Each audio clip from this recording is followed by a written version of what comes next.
Not for me. Hey there, what's up? This is LZ Granderson with ESPN and CNN, and I'm sitting here next to the great and fantastic Robbie Rogers of the MLS LA Galaxy, a team that now is relevant, even though David is gone, because Robbie, no, you guys were relevant before. You're defending champions, for heaven's sakes. But Robbie is one of the few openly gay professional athletes in the male sport here in the U.S. And so we are here because of the Trevor Project to have a discussion with them. The Trevor Project, as you know, is a 15-year-old organization that is dedicated to helping LGBTQ youth in dealing with suicide and suicide prevention. Um, why is this organization necessary? Well, let me read you some stats. Uh, LGBT youth are 4 times more likely than their heterosexual counterparts to attempt suicide. Um, and transgender individuals, particularly, are 50% more likely to consider suicide. So when you think about those numbers and you think about the vacuum that is there for so many of our young people, it's so important that this organization is here.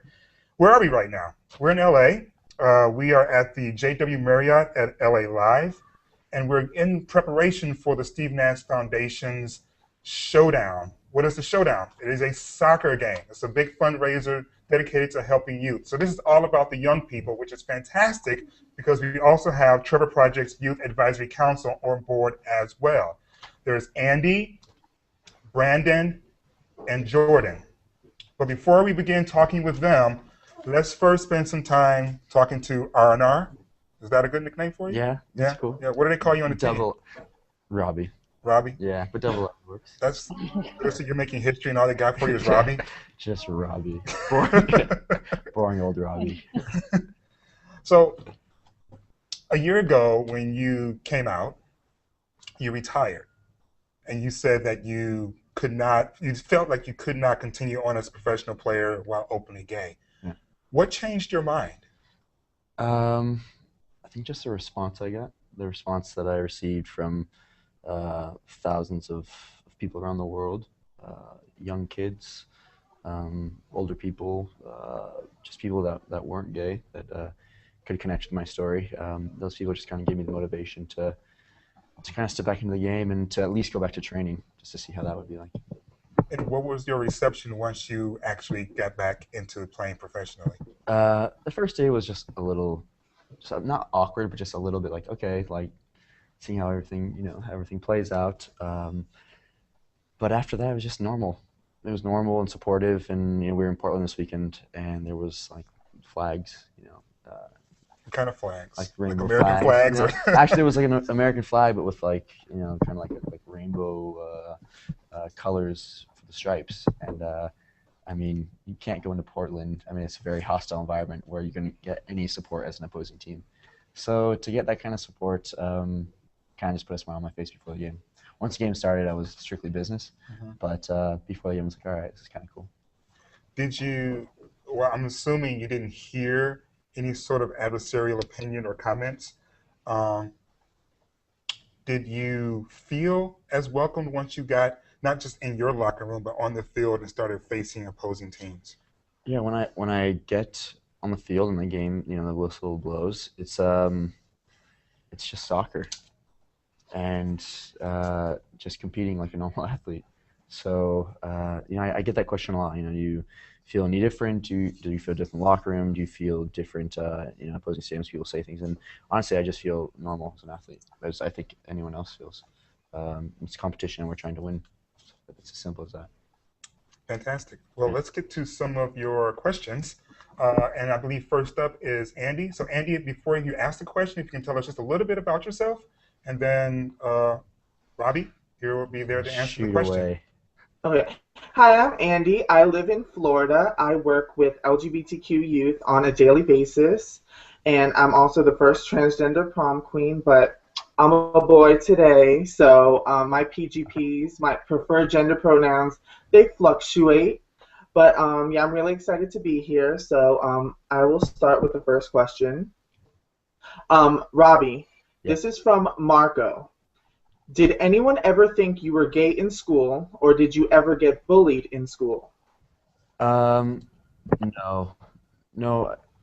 I was so busy with soccer and um, I suppressed, my uh, I guess I suppressed being gay. I mean, I don't really know how to explain it, but I was worried that I went to a Catholic school. I was worried that people wouldn't accept me, that I wouldn't be able to play the sport that I loved. I wouldn't be accepted by my family. So, um, in what I think is that I did a great job of kind of hiding that. And I look back at it, I'm like, gosh, that was just a crazy time. And I was, very unhappy. But it's a journey. Life's a journey, and you kind of learn from those things, and it kind of makes you who you are today. So I don't regret that and anything I did, but definitely wish I, plugged the Trevor Project right now. But I wish I would have reached out to the Trevor Project when I was younger, just so I could speak with someone.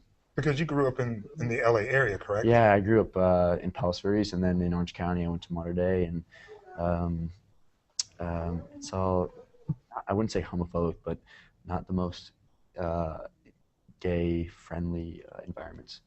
Did you feel the need to date girls to keep up with Yeah, the facade? oh yeah, everything.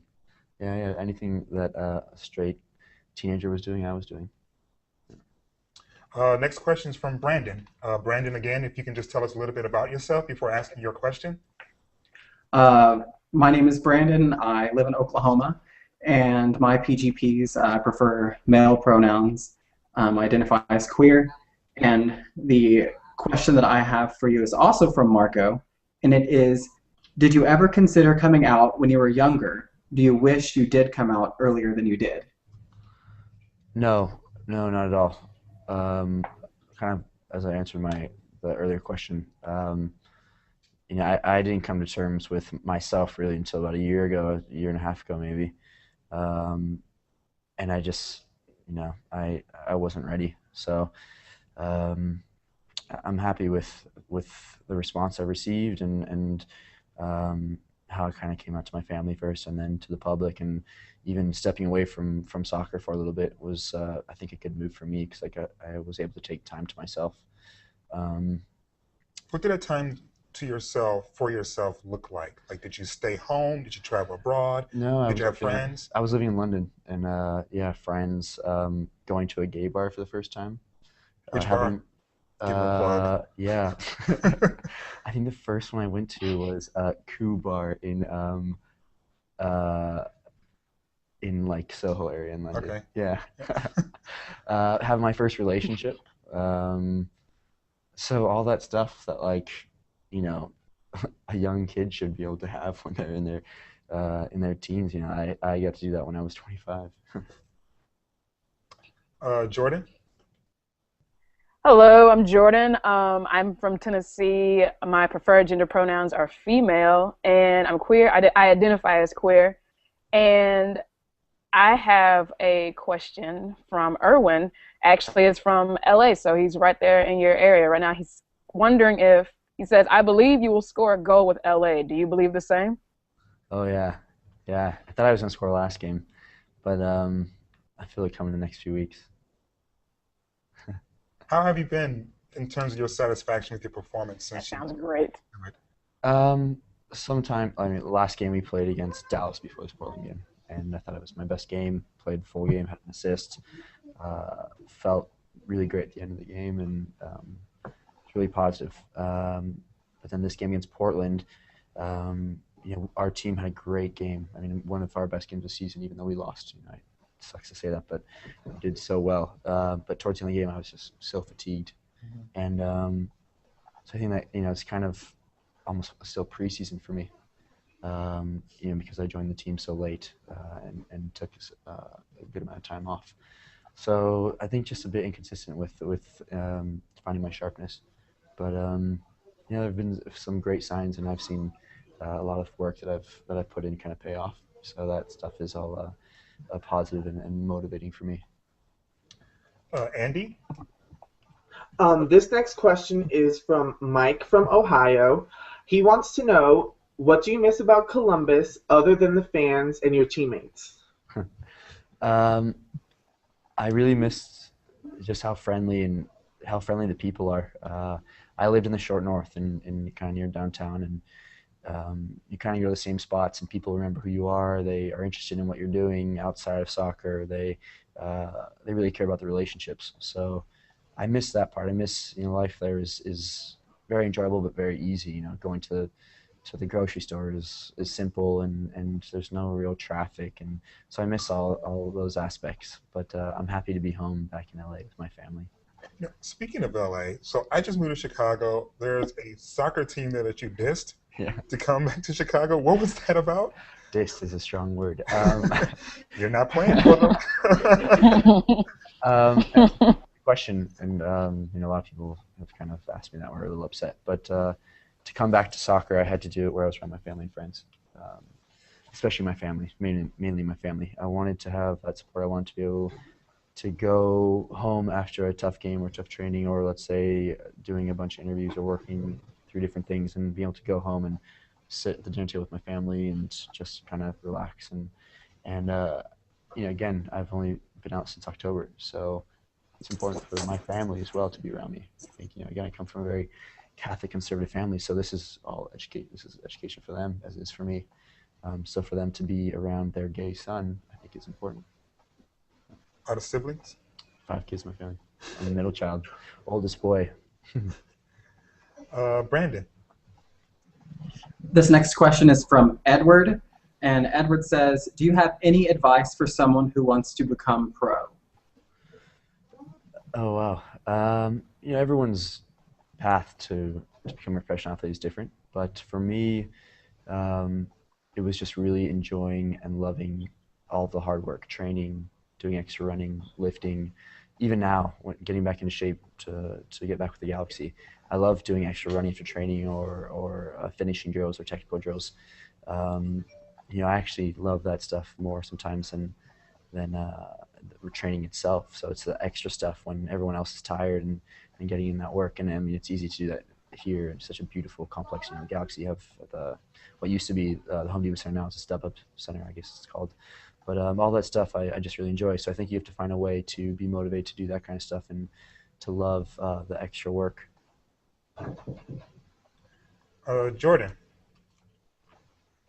All right, I have a question from Jen, and she's asking, who do you go to when you need help with something? It's usually my oldest sister. She was the first person I came out to. What was that like? What was that conversation like? Scary. I mean, it was scary with everyone I told, at least at the beginning. So I was just afraid to tell people. But when I really need like strong advice, where I know she won't sugarcoat it, or she'll really just be honest with me, I'll go to my sister. She's kind of like the alpha female in the family, like runs everything. So yeah, go to her. How involved is your family in terms of you becoming more comfortable as a member of the gay community? Like, does your sister go with you to the Abbey? Are they attending your board banquets? Yes, I said I the don't go Abbey. to I the- know about the Abbey. What are you talking about? Yes, it is. Let's keep it real, right? You don't go to the Abbey? No, I'm just kidding. Yes, I've been to I don't go out, guys. I'm kidding. I mean, I talk to them about this stuff, but I don't know. They Not haven't yet, yet. or- Yeah, not okay. yet. I mean, it's not because I don't want them to, or because they don't want to. It's just busy doing things, and for them, it's just like they're so accepting that it's just not a big deal. Like, okay, cool, you're going to another event, or you're going to do this. Like, that's awesome. Like, we love that you do this, but they don't feel like they need to be there, or maybe in the future. Maybe in the future, I'm gonna co-chair the Gilson Awards in LA. So maybe I'll bring my mom. What are you co-chairing? Gilson. Okay, Award, what is yeah. that? It's, oh gosh, I can't even exactly tell you, but it's for anti-bullying, and not just for gay kids. It's for just kids in general, for young adults. So it's, I think, I'm not quite sure what hotel it is, but it's in October. Okay. So yeah, we'll see. Hopefully, I'll bring my mom or one of my sisters or something. I brought my mom to the GLAAD Awards. Okay. You would have thought she was being honored. Yeah. Get all dressed up and everything like that. That's another conversation. Andy, what's next? This next question is from Jamie in Phoenix, Arizona. Robbie, what are 2 of your favorite songs? Favorite songs. I really enjoy City and Color. It's this guy named Dallas Green. Um, my favorite song from him might be, gosh, I don't know. There's so many good ones. Um, Coming Home, probably. Coming Home, I would guess. And then I really like Bastille, British band. I listened to them play in London at the Shoreditch House one day. It was really cool. And my favorite song from this, I think it's called The Streets or Streets. Um, so two groups that I really enjoy. Is there a common thread in terms of the theme of the songs or the feel of the song? Um, I I really like clear, like beautiful voices, and both of these dudes have like just amazing voices. So, uh, I mean, very talented guys, and they collaborate with some really cool people. But it's just really the voice that captures me. Gotcha. Brandon. This next question is from Brian in California, and he says, with more gay athletes, do you think the public perception towards homosexuality and masculinity will change? Yeah, it's a good question. I think there's those stereotypes that people, those labels that they kind of put on gay men and women, and I think when you see a gay linebacker just dominate some dude on the other team, I think people will be like, oh, okay, all right, like it doesn't really it doesn't it's not important. So I think in sports with soccer as well, just so that they see you as an athlete and there isn't that judgment or those labels, I think is important. And as more athletes I know will come out, I mean, I think that it's inevitable once they feel comfortable to do it. I think that will definitely help change. I think middle of America, the South, really needs it. If I'm gonna be honest, they could use maybe a basketball or football or baseball player to do something like that. So, I'm hopeful. How do you, as an athlete, balance being competitive with the expectations of what competitiveness looks like in a male-dominated sport? In other words, there are certain behaviors or characteristics that we associate with a winner, and some of those may actually conflict with this conversation you're talking about, right? With this accepting people for who they are. Sorry, I don't really think I get your question. So my question is, there is a certain level of attitude, Yeah, right, that is associated with being a winner, winner, or being of a course. tough guy. Yeah, And part of that extends beyond just the field, right? Like a yeah, tough guy yeah, has all definitely. these women, a tough guy does this, a tough guy does that. Yeah, So how do you deal with that balance? Because if you don't yeah, exhibit these certain characteristics, then you aren't necessarily viewed as a tough guy. Then you aren't necessarily yeah. viewed as a A winner. winner. Yeah, but I think times are changing. I think as the media, social media, and people can really see how athletes act and what they're passionate about outside of sports. I was having an interesting conversation with a guy at Nike about the World Cup and how it's going to be like the most. It's in Brazil, the biggest, most viewed, largest platform, and what they're trying to do is really share the stories from different athletes and how they interact off the field. And I think if when fans see that, they'll see that, oh, this actually guy's just like me. He loves to cook. He loves to garden. He's whatever. Not a big partier. He's not has a bunch of girlfriends. It's quite. I think every athlete is just so different. And of course, there are those stereotypes. But one thing that always interests me is when people like just don't live up to those stereotypes. And those labels when they just are so different. And I have plenty of friends that play sports and do that. Obviously it's difficult because a lot of fans kind of expect that and have grown Right. up with that.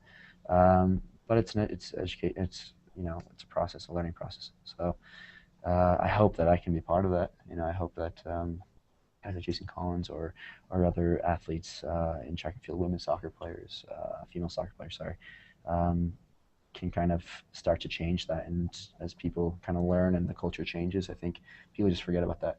And when you're on the field, you're doing a job and you're competitive and you want to win and you're the tough guy.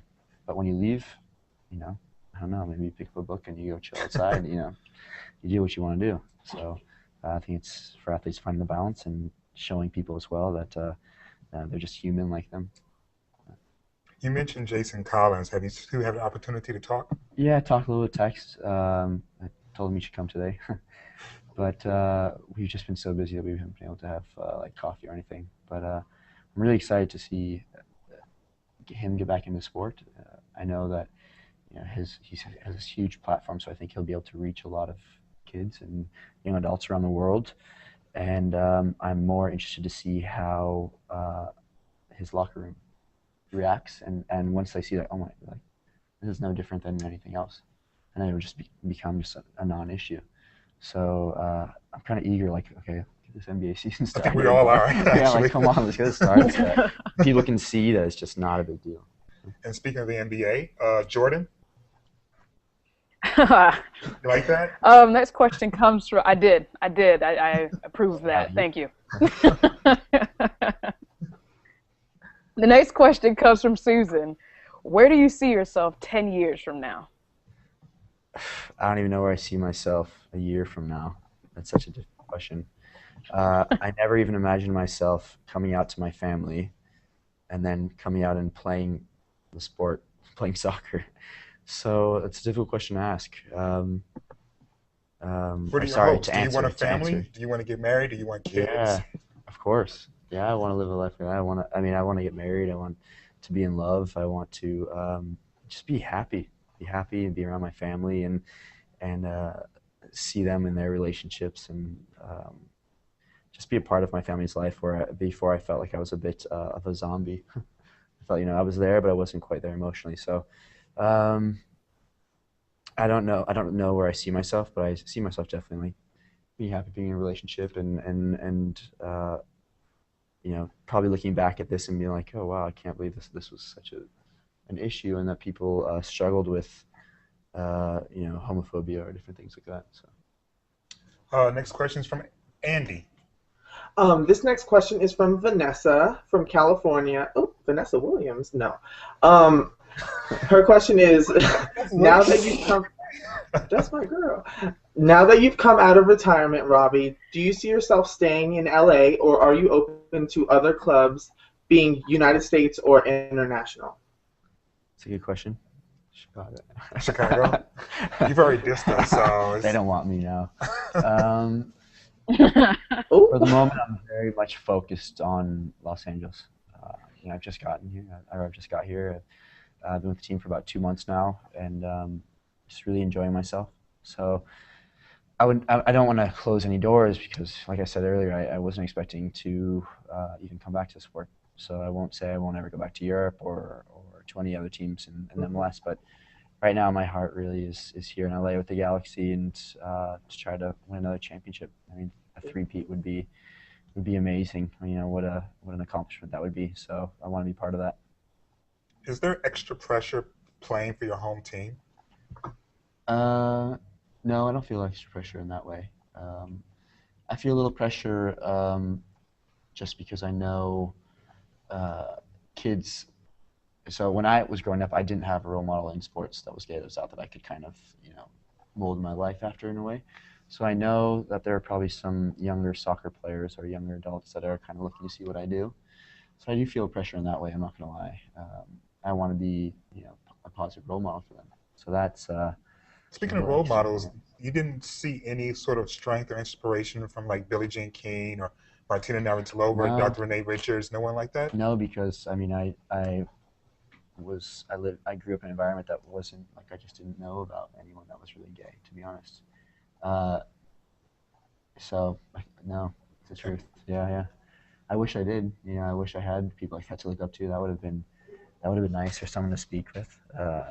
But That means people like me need to do a better job of getting Yeah. those people. exactly. Exactly. That's Brandon? why we're doing this. All right, the next question is from Christian in San Diego. And Christian is actually says that they are an ACV member and that they're honored to have you on their team. So, and their question is, what are your thoughts of this season with Galaxy so far? Do you enjoy having Angel City Brigade support you? Yes, very much so. Any support in the stadium is amazing. But so far this season, I think we've played really well the past, I would say, 4 or 5 weeks. even the games we've lost, like last night against Portland, we lost in the 94th minute, or we dominated the whole game.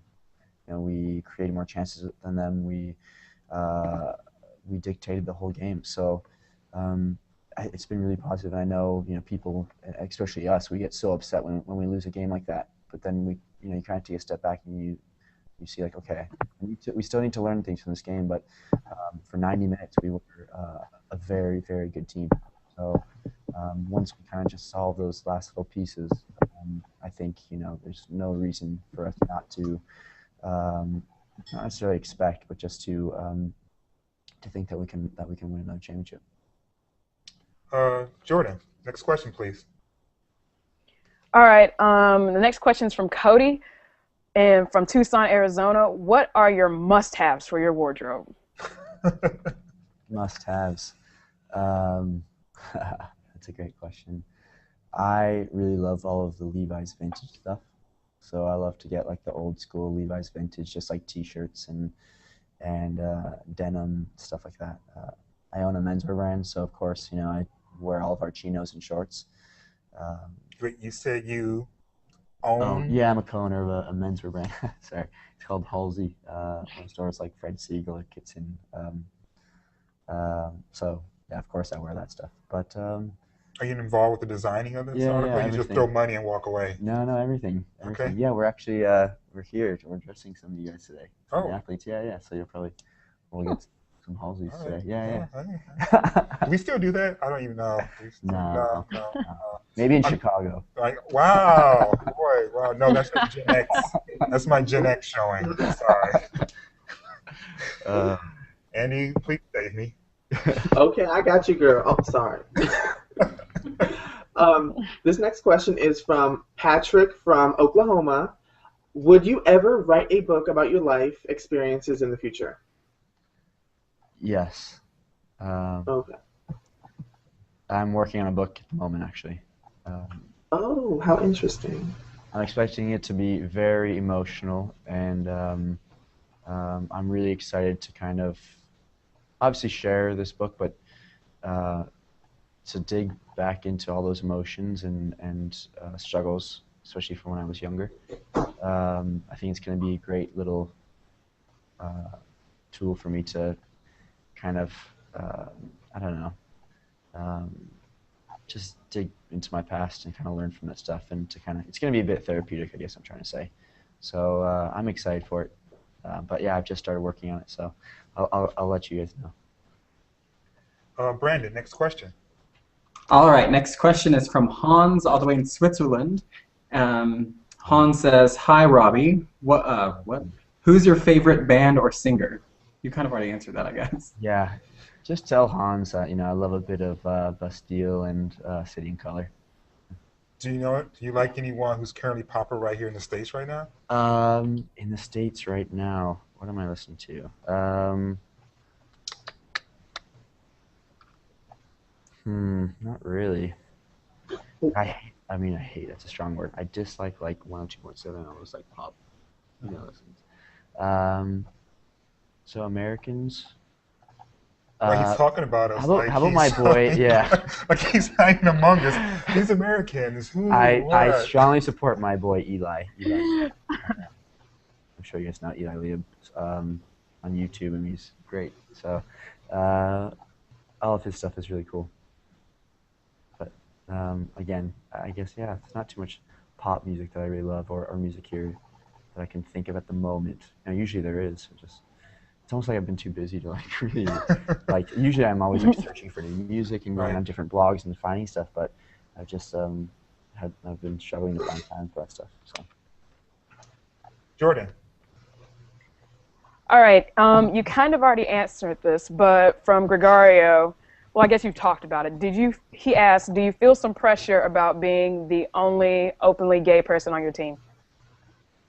Like you have to prove that do you feel that you have to prove you're good or is better than your other teammates? No, not because I'm gay. I feel like I have to prove to them that I'm good just because I'm on their team and that I want their respect. And I think athletes are always competing with each other and pushing each other. So not because I'm gay, I'm a gay athlete, but just because I'm a soccer player or just an athlete. Period. You talked earlier about um, making sure that an athlete's life is a full one, as the way we cover it in the media and the way that Yeah, the fans see it. Can you talk a little bit about your life away from soccer? Like, what are your sure. hobbies? What do you Yeah, do? We got a sense of the music, but do you like yeah, movies as well? um, yeah, yeah. I mean, growing up, especially, I love movies. The last movie I saw was on the road. It was Perks of Being a Wallflower. Uh-huh. Amazing one. I mean, such a good movie.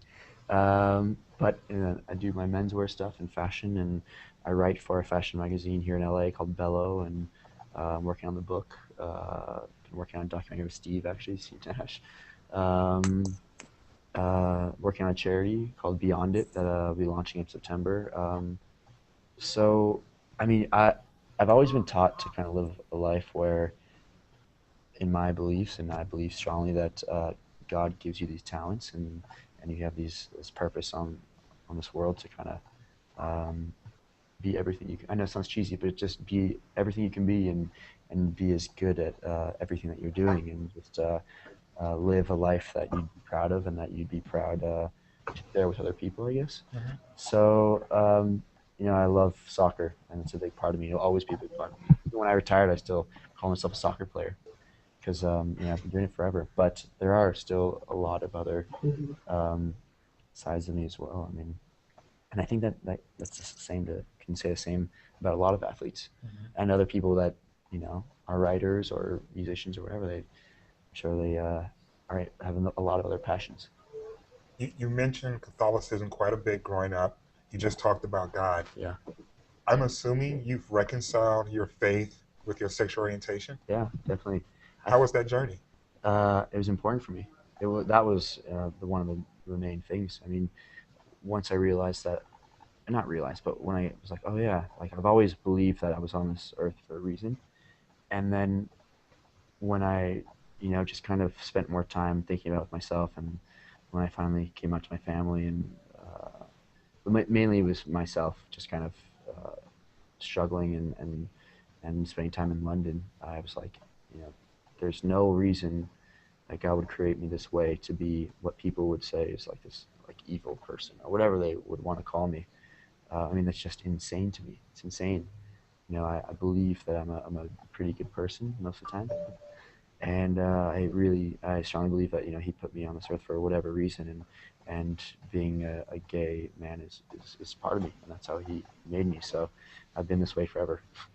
I was created this way. So people obviously won't agree with me and won't enjoy them saying this, but it's the truth. It's the truth, and I can tell them from the bottom of my heart that I know, and I live my life now knowing that there's a reason why I'm this way. Uh, let's go on to Brandon, please. All right. How do you make the decision to come out to the world? That's from Joshua. Joshua. So after I told my family I wasn't going to, and friends, I wasn't going to. I wrote that letter in December. I wasn't going to post that. I wrote that letter for myself. One of my friends told me to do it, kind of he thought it would be therapeutic for me. So I wrote that and let it sit on my desktop, and didn't really share it with anyone. Wasn't going to tell anyone else. I just thought, I'd continue to tell friends, and that, soccer's a small world. People will find out, and that's why I thought, okay, I'll step away in January, and people will find out probably sometime in January, February, and then whatever happens, happens. But for some reason in February, I just was like, a lot of people know, but people are still asking questions. I felt like there was still that weight on my shoulder, and I'm not sure why, but I felt like I still need to tell people. And I had this letter, so I showed the letter to one of my friends, and I thought he was I thought he was just joking with me, but he said like, "Oh, this is amazing! Like, this is a great letter. Very simple, but he's like it's emotional." And I was like, shut up. Like, I don't believe you." He's like, "No, I'm serious." So just talked about it a bit more, and he was like, kind of annoyed at me. He's like, "Here, send it or don't send it, but like, let's get out of here." So I sent it, and that was that. And I felt better immediately, even after like closed my laptop and turned off my phone, and I just felt better just when I sent it. It didn't even matter how people responded or reacted really. Um, I mean, it's great that it was so positive, but I was just so happy that was out and that was done with. That I wasn't carrying that around. Everyone knew who it was. So it's good. I've talked to people about you prior to you coming out, and I've talked to people since you've come out, Yeah. and they talk about this joy Yeah. that's over you Yeah. now. Yeah. Do you sense that? Do you I feel that? feel it. I mean, I just feel, and I've said this before, I was sitting with my family when I first came home. I'm having our dinner. It was the first time that I was actually 100% happy and comfortable sitting around at a family dinner in 25 years. Like, that's insane. You should be able to sit with your family and enjoy your time with your family, just feel honest and free and just like it's just how it should feel, just normal. So I very much now feel, just because I've been honest with everyone, you kind of like start like like this new, just I don't know, this new life where you just start fresh, and so I feel amazing. I feel I'm very optimistic. Enjoy life so much more, and looking back at the last 24 years, I was like, oh my gosh, it's crazy that I waited this long. This is just insane to me. But then I say again, like, well, it took me a while to come to terms and to figure that out. Seems like a great time to just kind of remind our viewers that you're watching a Google Hangout with Robbie Rogers of the LA Galaxy. I'm LG Granderson with ESPN. This is brought to you by both the Steve Nash Foundation as well as the Trevor Project. The Trevor Project is a 15-year organization dedicated to helping lesbian, gay, bisexual, transgender, and questioning youth deal with their identity. And if you have any questions or feeling distressed or alone, you can call the Trevor hotline at 866-488-7386. That is 866-488-7386. And with that, I believe Andy's our next person. Okay, our next question is from Rosita in Jacksonville, Florida. Robbie, do you have any plans on possibly joining the U.S. national team? Oh, wow. I'd love to get back to the national team. Last World Cup, I was an alternate, and that was heartbreaking. You couldn't just hit them in the knee like Nancy Kerrigan and just Get a little It's a little slip in the drink. We do not advocate slipping Mickeys to soccer players at all. This is all a joke. This is banter. Make sure we get that out there. Sports banter. I would love to get back to national team, and I still have a long ways to go, but definitely one of my goals would be to get back to the team for next World Cup. It's going to be a huge challenge, but something that actually really excites me. I have a question for you. Because you were talking about global events, and these global events are obviously held in different countries. Some countries have a different view on sexual orientation and gender identity than others. Yeah. With the Olympics coming up in Russia, and understanding the laws that have recently been passed and things that have been said, would you feel comfortable as an athlete participating in those games, understanding the country's attitude about this issue? I'm torn. I'm torn. I would almost want to go so that I'm there and like active and part of the sports and competing and kind of trying to be, I guess, a spokesman. I don't know what to label it, but an advocate, I guess. But then the other part is like, I don't want to go, and I'd love to, like, I'd love to, I guess, boycott and stir up some trouble. But I think it would be better if I can't go to the next Olympics, because for soccer you have to be under 23. But I think it's almost better that I did go, and that they would see me and that they'd have that struggle of, all right, we have this gay athlete here now in our country competing.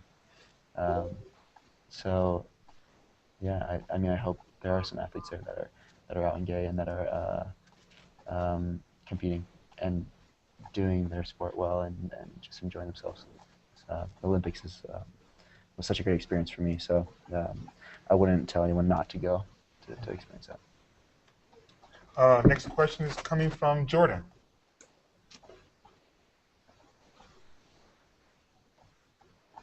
Jordan? No Just Jordan. texting. All Yeah. right, so let's Wait, go Jordan? to Oh, Brent. sorry. Oh, no, no, no. I It's was okay. reading the No, we question. moved on. I No. was reading the question. Oh, how rude. So what is the question? Oh, oh, the heartache. The heartache. It's from John. Did your mom or anyone ever suspect anything before you came out? Um, not really. And my mom didn't say that ever. She said that she could tell. She's my mom, that I've been struggling for a long time, so didn't seem quite happy. Um, she didn't say that she thought I was gay, but my oldest sister, who I told first, she's like, yeah, I kind of suspected. She's like, no, your relationships weren't like that serious, and you never really felt that comfortable talking about them. So she's like, I kind of suspected, but it was a really short conversation that we had. Just kind of get on to the more important things. Brandon? All right, and the next question is from Austin in Vermont. What story or person has inspired you most since coming out? Ooh. The story. I read a story recently about um, a family, a kid. I won't want to say kid because he's adult now. Or I'm not quite sure if. Sorry, the details. I'm not quite exactly 100% sure. I know the exact details, but he came out to his family. They pretty much kind of didn't really accept him and tried to like put him through different camps or therapies or whatever. And obviously that didn't change. And then he got in an accident, and then and it was like a letter I think his mom wrote or something. And then his family kind of realized that like, oh my gosh, like the time we wasted not just loving and accepting our son for who he is, and now he's on life support. Um, I'm not exactly sure what their names are, but I read this story. I think it was like on a Facebook thing someone posted, and I was like, oh, this is amazing. Like this is amazing. That not amazing, obviously a very sad story, but just for them to share their experience with their son, and trying to change him, and then realizing that this is who he is and that we love him for who he is, and now that his life is coming to an end almost. It took something like that for us to realize. It really touched me, and I think a lot of people read it. I can't remember quite. Do you know what I'm talking about? I don't. That was a really really interesting story. And one person that has really helped me is one of my best friends. Uh, he is a stylist.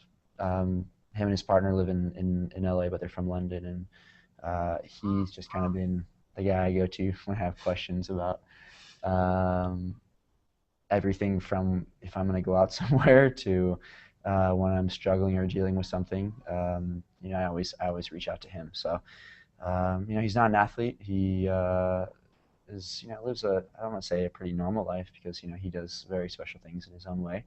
But I would say him and his partner, really really helped me. So I'm happy that I have them in my life. Was there any resistance because you were struggling with your sexual orientation, and you've talked about fashion a Yeah. lot today? Yeah. Was there any resistance to pursuing fashion because you didn't want to draw any Yeah, attention to the fact that you definitely. could be gay? Yeah, definitely, definitely. I started this brand about 3 years ago, um, and I wasn't afraid to share that with people. But the way I dress, everything I did, I would kind of try to like over like masculine, or I don't know what the term is, but I would try to dress more like a straight guy. So what does a straight guy look like? Let me look around the room. Don't look over here. No, you know what I mean. No, just like not wear anything too slim or different brands or something with prints and colors. Like just I love that stuff. I love fashion. I love to research into those kind of things. And I would just kind of try to dress a bit more like my teammates, I guess, not try to stand out too much. And I'm sure if you ask a lot of my teammates, they would have been like, yeah, well, Robbie still probably stood out for whatever he wore. But definitely, I was always aware of that kind of stuff, which is kind of sad. You should be able to express yourself in any way you want to, especially with fashion. So do you watch Project Runway and? No, I don't watch any of that stuff. But I do watch like the shows in London and Paris and stuff. So and then just follow different magazines and blogs. That's more where my education comes from. Who's your favorite designer? My favorite designer. Other than yourself. Yeah. My favorite designer is probably Tom Ford. Just everything he does with his lines, but also just the branding and he's created such a premium brand. I know a lot of people probably say the same thing. Well, that's probably the same answer for a lot of people. But some of my favorite brands, I love Wu Young Mi. I love Burberry for some stuff. One of my friends, Matthew Miller, he's a great designer in London. Really like his stuff. But I don't know. There's a lot that I like. Let's go on to Andy. I think that's the end of our questions. Andy? Okay, we are out of questions, but my question for Robbie was, what are his favorite television shows at the moment? Ooh, my favorite television shows. I don't watch TV. The last show that I watched from like beginning to end was The Tudors. That was a while back, wasn't That was a long time ago. Yeah. I know. That was back when this was popular. So. Yeah, obviously I don't watch so much television. I've been told that I need to watch Arrow. Is that You a good look like show? Arrow, actually. Do I? Yeah. Oh, okay. Not sure what that means, but I look like an arrow. Okay, sweet. Yeah.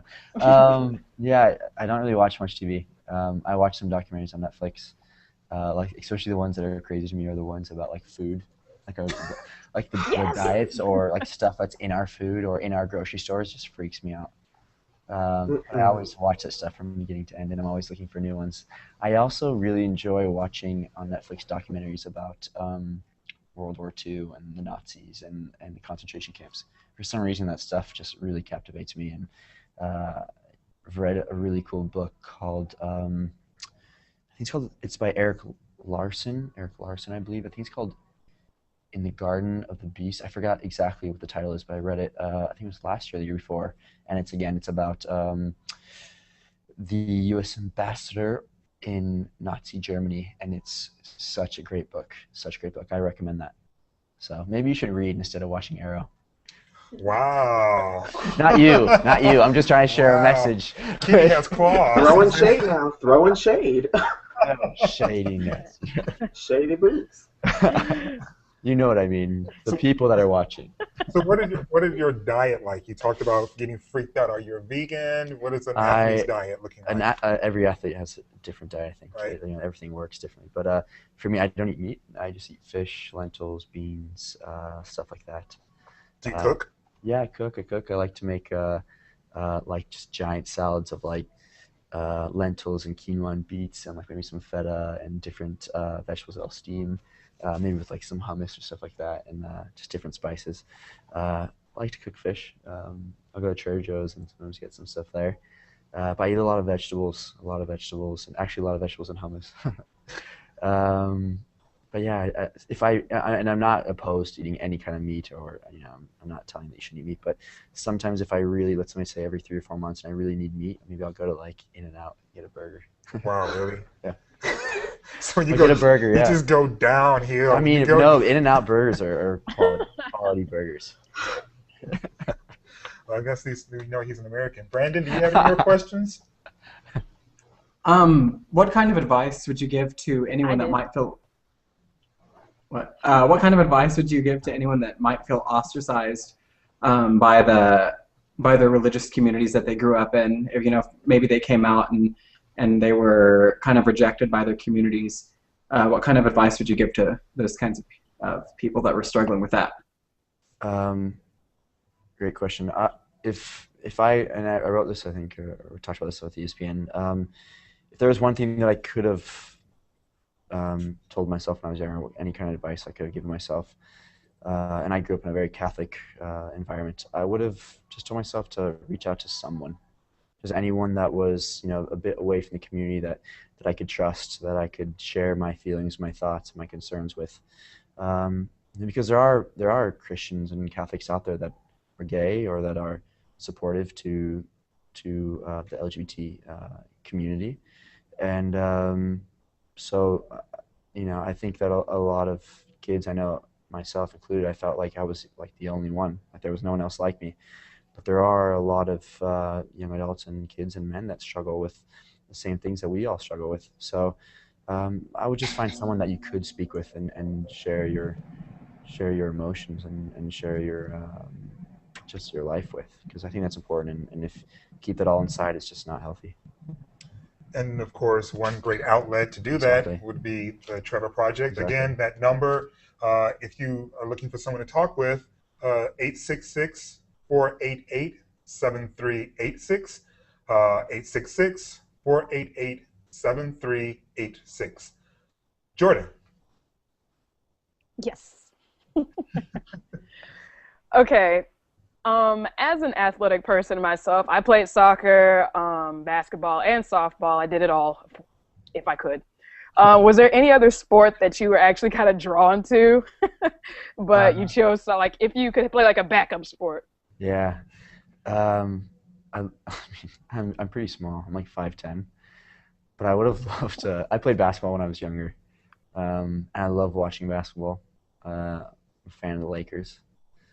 Um, Sorry, yeah, I know. it's rough I right now. told I told Rick Welch this year that maybe I'll support his team. I just said maybe I'll support the Warriors this year.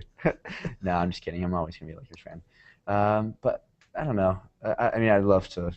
I like to fool around and play basketball, but again, I'm not that great at it. I'm quick. I'm great at defending because I've got that competitive edge to me. Um, Is there but anything in your contract that prevents you from participating in other sports? I'm not supposed to like surf or snowboard or skateboard, but I still do all those things. And it's Wow, just really? You just did that. You yeah. I mean, just come did on, you that. can't take away those things from an athlete. So if you get eaten by a shark, your team's Yeah. just gonna be like, psst, I mean, that shark just a decent vegetarian meal right there. I mean, I don't think he's really gonna enjoy it. Sharknado comes and scoops you up or something like Yeah, that. exactly. Andy, do you have any questions for the Sharknado victim here? Okay. If you were not in the professional soccer world, what would be like your dream career choice besides sports? Like now? I would definitely continue to work with my menswear brand. It's a great creative outlet for me. But this project that I'm working on with the charity, it's called Beyond It. I'll be able to be creative and create products, but then also be helping people and raising money for nonprofits. So that is something that will happen in the next few months, and I think that would be a dream for me to be able to be creative and work with young adults and hopefully be a positive role model for people and to I don't know, to educate people. All those things mixed in one profession is I think a lot of people's dream jobs. So that would be it for me, and I'm excited to kind of launch it. Brandon? I don't have any other questions. Maybe So Jordan. you're completely satisfied. You have no curiosity whatsoever. Don't you want to know if he's single? Yes, true. Well, yeah. Well, are you? Yes, I am single. I am single. Oh, Yeah. So what happened to the love affair in London? Oh, love affair. I wouldn't say. I mean, yeah, I had my first relationship when I was in London. I won't name him, but he's a good friend of mine now, and he's still in London. But it was, I mean, it was just the first time I ever dated a guy. Spending all my time with him, and something I'll always remember. And I'm happy we're still friends because we still have jokes and talk and whatever.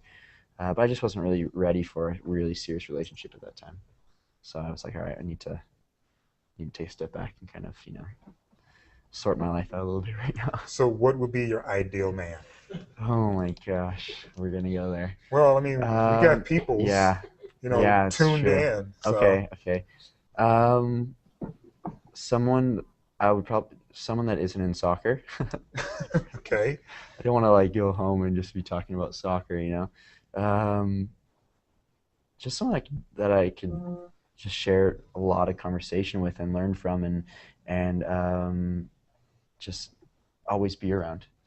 You know, it's not like I'm necessarily looking for one. Like, not you have to look this way or that way, but just someone that I could I would look forward to, like, going home and spending like real time with, going on trips together, and passionate about their own things and not necessarily my things, and vice versa.